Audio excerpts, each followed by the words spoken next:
Balompédicas y balompédicos, bienvenidos hoy de nuevo al canal para hacer una especie de ranking de videojuegos, porque hoy vamos a hablar de eso, de juegos de consolas, cuya temática es el fútbol, y quería hablaros de los, pues, probablemente de los 5 juegos que más me han gustado, a los que más he jugado en mi vida.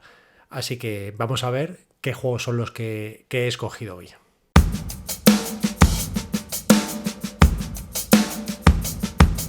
Y bueno, para empezar vamos pues a los orígenes de las consolas prácticamente, porque yo tuve la suerte de tener una Atari 2600. No sé si todos conoceréis esa consola porque estamos hablando de la prehistoria, pero bueno, si tenéis la posibilidad de buscarlo en internet y echáis un vistazo cómo eran aquellos juegos. Y hay que tener en cuenta que los gráficos en aquel momento eran muy pobres, ni siquiera había formas circulares, todo eran líneas rectas, así que imaginaros lo complicado que era hacer un videojuego de fútbol. Y aún así, en Atari se hizo y yo tuve uno de ellos en un cartucho de esos pirata que se vendían en la época, en el que venían 128 juegos. El juego de fútbol que aparecía en aquel cartucho era el International Soccer, que es un juego que crea Atari en 1980, aunque de primeras lo llamó Nasel Soccer, por la NASL, que era como se llamaba antiguamente la Liga de Fútbol de Estados Unidos. Lo que pasa es que cuando hacen la versión para la Atari 2600 hacen ese cambio de nombre, que yo entiendo que es un poco de para intentar ampliar un poco más el público para el juego. Como os podéis imaginar, el juego era malísimo. De hecho, yo creo que nunca terminó un partido completo porque prácticamente duraba 90 minutos. Y es que además era obligatorio jugar contra otra persona, porque si no, el equipo contrario no se manejaba solo por la máquina, como decíamos, por aquel entonces. Y el sistema de juego era muy cutre. De momento, el balón no salía nunca de banda porque ese balón cuadrado rebotaba en las líneas de las bandas. Y era muy curioso ver cómo se desenvolvían los jugadores que tú no manejabas, porque tú solamente movías el futbolista que tenía el balón. Y el resto corrían a lo ancho del campo, de un lado a otro. Si daba la casualidad que tocaban la pelota y te la quitaban, pues ya manejabas a ese jugador. Y si no, pues se dedicaban a correr de un lado al otro sin ningún tipo de sentido. Y el paso que doy del Atari 2600 es a una Mega Drive, una consola de 16 bits, muy famosa de Sega, sobre todo por el juego de Sonic. Y ahí me topo con un juego que yo nunca tuve, pero que en alguna ocasión me dejaron, como era el World Cup Italia 90. Todo un clásico, muchísimos, o la mayoría hemos jugado a ese juego de fútbol, sobre todo porque era muy habitual que al comprar la consola te lo regalaran. Yo recuerdo que por aquel entonces te solían vender como un pack que se llama Mega Games. Por un lado aparecía un cartucho con el primer Sonic y luego otro cartucho que incluía 3 juegos. Y en una de esas versiones, que no era la que yo tenía, te aparecía este Italia 90 junto con otros juegos que si no me equivoco eran el Columns y el Hang-On, un juego de motos. Lo primero que hay que deciros es que en este juego te puedes olvidar completamente de licencias, no hay ningún futbolista real, aunque sí que te permitía hacer distintas alineaciones. Pero sí que es verdad que muchas veces te despertaba un poquito la imaginación y tú querías hacer ver como que algunos de esos jugadores realmente eran futbolistas de verdad. Y tanto es así que yo recuerdo que cada vez que marcabas un gol aparecía una animación de un jugador celebrando el tanto y aparecía con la equipación de la selección. Y yo si jugaba con la selección española siempre me imaginaba que era butragueño, pero realmente esa animación era la misma fueras el equipo que fuera. Si jugabas con Italia, pues era el mismo muñeco, pero con la camiseta azul y el pantalón blanco. Esa era la única diferencia. Pero para mí era butragueño. Prácticamente todo el partido se desarrollaba a vista de pájaro, o sea que veíamos el campo desde arriba, veíamos como una especie de cabeza con unas extremidades que iban apareciendo mientras se movía el jugador. Yo creo que no pitaban faltas o era muy complicado que te las pitaran porque hacías entradas todo el rato y yo creo que nunca pitaban falta. Y sí que había alguna variación en lo que veías cuando había penaltis o saques de esquina, que ahí sí que metían como otra imagen distinta para hacer el lanzamiento. Pero luego el desarrollo del partido era todo el rato el mismo. Además, la jugabilidad no era especialmente buena y era bastante complicado hacer goles y ir consiguiendo pasar eliminatorias de aquel Mundial del año 90 de Italia. Y un dato curioso es que claro, las ventas de Mega Drive se extendieron tanto en el tiempo que llegaba un momento que ya no tenía sentido estar regalando un juego que se llamaba Italia 90, porque aquel mundial ya había quedado muy atrás. Entonces, ¿qué hacen? Pues bueno, pues cambiar el nombre del juego, seguir regalándolo, pero esta vez se llamaba Sega Soccer. Pero aunque el original se llamara Italia 90, se rumorea que realmente está basado en el Mundial de México 86, porque de hecho muchas de las selecciones que aparecen en este juego no participaron en el Italia 90, así que fijaos desde cuándo surge la idea de este juego y la de años que estaría regalándose junto a la consola. Y ahora vamos a dejar un momento las consolas de lado y vamos a ir a una cosa que era muy típica a mediados, finales de los 90, pero que hoy en día no es tan común y que muchos ni siquiera conocerán, los más jóvenes.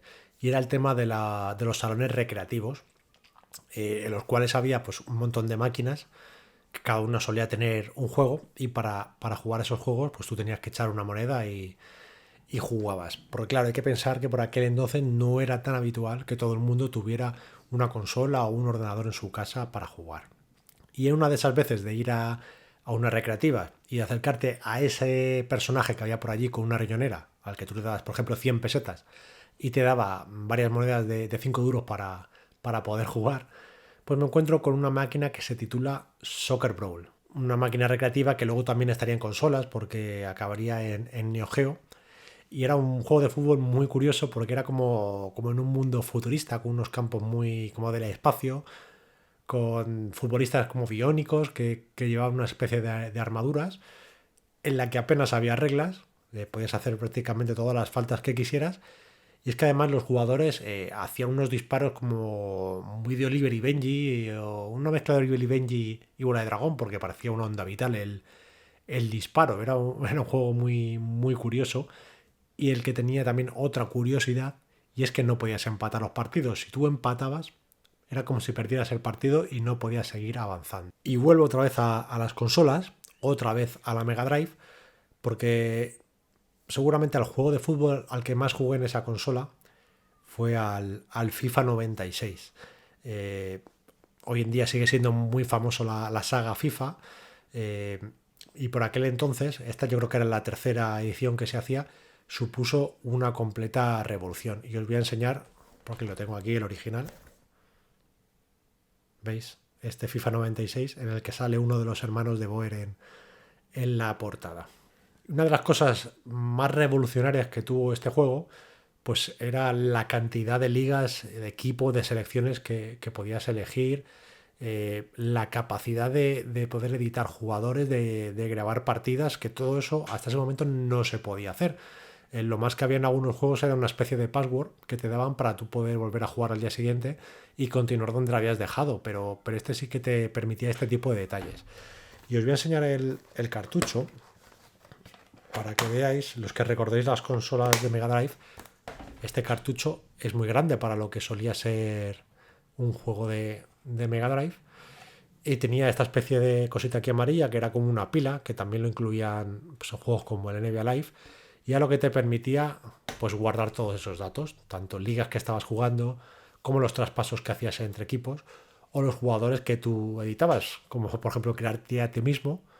O yo recuerdo, por ejemplo, en haber creado a Roberto Carlos cuando le ficha el Real Madrid. No recuerdo ahora en qué año lo fichan, pero probablemente él no aparecía en el Inter en aquel juego y le tuve que crear.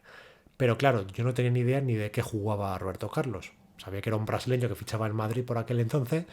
Y yo dije, bueno, pues si es brasileño y lo ficha en Madrid será porque es un delantero. Y me creé un delantero centro brasileño que se llamaba Roberto Carlos. Luego los gráficos ya eran otra cosa, ya era... Bueno, ahora si los ves te siguen pareciendo muy cutres, pero yo jugaba al FIFA y realmente me pensaba que estaba ante un juego totalmente realista. Y luego encima tenía cosas muy chulas, porque cuando tú marcabas un gol, el futbolista se iba a celebrarlo y tú podías ir pulsando los botones y sonaban como sonidos de trompetas o gente gritando gol, estaba muy curioso.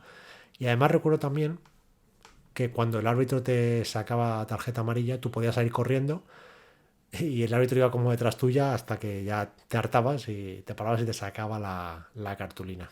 Pero para mí hay un rey entre reyes de juegos de fútbol y probablemente es al que más he jugado en mi vida Y para ello hay que dar ya un salto más grande y es llegar a la Play 2.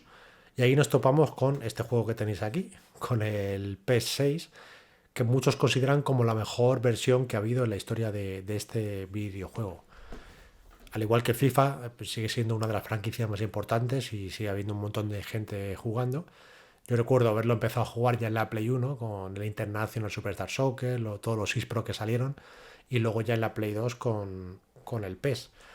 Y la mayoría que habréis jugado, pues sabréis que el mayor aliciente que tenía este juego, aparte de sus gráficos, de lo bien que se jugaba, la jugabilidad que tenía, que para mí era maravillosa, eh, era la famosa Liga Master, en la que o bien te cogías un equipo con jugadores inventados, como el famoso Castolo, Minanda y demás jugadores, o ya te cogías un equipo de verdad, real, que es lo que solía hacer yo, y poco a poco, según ibas ganando partidos y ibas obteniendo una serie de puntos, pues poco a poco hacías fichajes, ibas mejorando el equipo. Además estaba el detalle aquel tan chulo de que los jugadores evolucionaban y pues a lo mejor fichabas a un futbolista joven del que no te esperaban nada y se convertía en un pedazo de estrella tremendo. Y era una de las cosas que más molaban de ese juego. Y una de las cosas más chulas que tenía este P6 era que incluía un modo de juego que yo creo que luego no se ha vuelto a incluir, que era jugar un mundial, pero no solo la fase final, sino toda la fase de clasificación. Y tú cada vez que ibas a disputar partidos tenías que hacer una convocatoria distinta. Además, molaba porque, como sabéis los que habéis jugado a estos, tú cada vez que ibas a jugar un partido y ibas a hacer tu alineación, aparecían unas flechitas que decían el estado de forma en el que se encontraban los jugadores. Y cuando aparecía aquella famosa flecha roja, es que el jugador sabías que se iba a salir. Entonces, hacías convocatorias muchas veces extrañas porque también te basabas en esas estrellas y no sé, yo me he llegado a clasificar al Mundial con España teniendo a Portillo como uno de los goleadores de la fase previa porque me aparecía casi siempre con esa flecha roja. No sé cómo seguirán todos estos modos de juego hoy en día porque yo hace mucho que me desenganché de estos juegos porque para mí ya son como muy complicados. De hecho hay por ahí un vídeo de Pantomima Full que habla sobre los jugadores de FIFA y yo me siento muy reflejado por ese personaje. Si le podéis echar un vistazo vais a entender a lo que me refiero. De hecho, yo a día de hoy sigo jugando al P6, lo que pasa es que lo hago en el ordenador, porque sobre todo en Sudamérica hay como todavía mucha tradición por este juego y se sigue actualizando, porque una cosa buena que tenía este juego es que había mucha gente que se dedicaba a hacer parches pues para licenciar equipos que no estaban, para crear ligas como segunda divisiones y demás que no había, y seguir haciendo equipos actuales. Y por eso sigue muy vigente todavía a día de hoy este PES 6. Y en principio el vídeo ya estaría porque os he dicho que os iba a hablar de los 5 juegos de fútbol a los que más he jugado yo.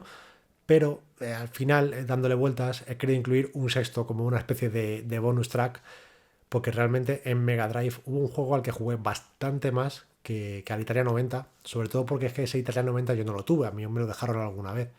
Pero el juego que sí que tuve yo fue el del Mundial de Estados Unidos, como veis aquí. La lástima es que este juego, al igual que el Italia 90, tampoco tenía licencias y no te podías encontrar con jugadores reales. Aunque bueno, yo jugaba muchas veces con Brasil y me entusiasmaba jugar con Da Silva, que era el número 10 que tenía esa selección. Me imaginaba yo que era una gran figura de Brasil cuando realmente no existía. Luego hay que decir que este juego, a diferencia de Italia 90, ya tenía mejores gráficos y sobre todo tenía una jugabilidad bastante buena, exceptuando algún detalle, como yo recuerdo, el lanzamiento de faltas que no terminé nunca de cogerle el puntillo, pero en general ese juego era muy divertido y además podías dejar la partida a medias porque te daba un password para luego seguir donde te habías quedado. Pero hay otra cosa muy chula que tenía este juego, o al menos esta edición, porque aquí ponía que era una edición limitada, y eran las instrucciones, que antes solían venir instrucciones en los videojuegos. Y sobre todo porque estas instrucciones del USA 94 eran como una especie de guía del mundial. Aquí lo podéis ver. Creo que también venía un póster que te venía todo el calendario de aquel mundial, pero aquello ya desapareció. Y como digo, aparte de venir las instrucciones de juego, pues bueno, te venían varias cositas. Te venía aquí como la historia de la Copa del Mundo. Te venían más cositas. Mira, por aquel entonces te hablaba de los máximos goleadores de de los mundiales hasta aquel entonces. Venía aquí varios resultados, triunfadores. Tienen aquí varios futbolistas que destacaron en los mundiales, como Eusebio, como Johan Cruyff, Pelé, Maradona.